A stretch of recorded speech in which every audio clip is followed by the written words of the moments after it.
আল্লাহ তাআলা ইলিশ মাছকে বলেছে যে কোনো নেট নাই, বেড়া নাই, পান নাই, এই পর্যন্ত বাংলার সীমানা, এই পর্যন্ত ভারতের সীমানা। খবরদার, ভারতের সীমানায় একটা ইলিশ মাছ তুমি ডিম পাড়তে পারবে না। মাছও আইন দিছে কে? একটা ইলিশের মাছ ডিম ছাড়ে না ভারতের সীমানার। আসসালামু আলাইকুম ওয়া রাহমাতুল্লাহ। আমার ধারণা যে ইনি মনে হয় সারাদিন টেনে রাত্রে ওয়াজ মাহফিলের ময়দানে গিয়ে বক্তব্য পেশ করছেন। না, তা না হলে আল্লাহ রাব্বুল আলামিনের নামে এত ভয়ঙ্কর মিথ্যাচার তিনি কিভাবে করতে পারলেন? আল্লাহ রাব্বুল আলামিন নাকি এই কথা বলেছেন, ইলিশ মাছদেরকে নাকি বলেছেন যে ইলিশ মাছ যত আছো তোমরা বাংলাদেশ ছাড়া ইন্ডিয়ার কোনো সীমানায় গিয়ে ডিম পারবে না। এটা নাকি আল্লাহ রাব্বুল আলামিন বলেছেন। তো এখন আল্লাহ রাব্বুল আলামিন যদি এই কথা বলেন তাহলে কোরআন মাজিদে থাকতে হবে এই কথা। তা কোরআন মাজিদের কোন সূরার কোন আয়াতে এই কথা আল্লাহ রাব্বুল আলামিন বলেছেন, এই ভণ্ড বক্তার কাছে আমি জানতে চাই।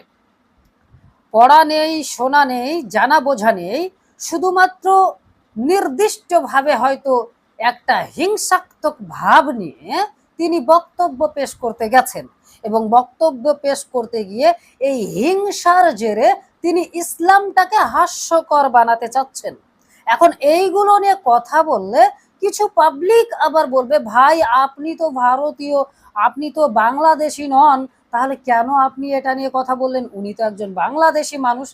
ঠিক আছে প্রিয় ভাই, উনি একজন বাংলাদেশি মানুষ, কিন্তু আমি কেন কথা বলছি? এই জন্য কথা বলছি যে তিনি যে কিতাবটিকে নিয়ে মিথ্যাচার করছেন সেই কিতাবটি নির্দিষ্টভাবে ইন্ডিয়ার জন্য নয় এবং বাংলাদেশের জন্য নয়, এটা সমগ্র বিশ্ববাসীর জন্য। তাই সেই কিতাব সম্পর্কে যদি কেউ মিথ্যা তথ্য ছড়ায় তাহলে আমার জবাব দেওয়া এটা নৈতিক দায়িত্ব বলে আমি মনে করি। এই নৈতিক দায়িত্বর জায়গা থেকে আমি জবাব দিয়ে থাকি।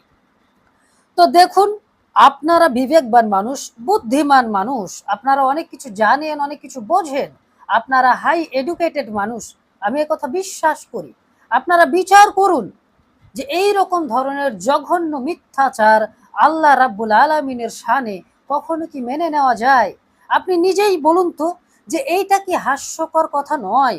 এইটা কি অমুসলিমদের কাছে ইসলামটাকে হাসির পাত্র বানানো নয়?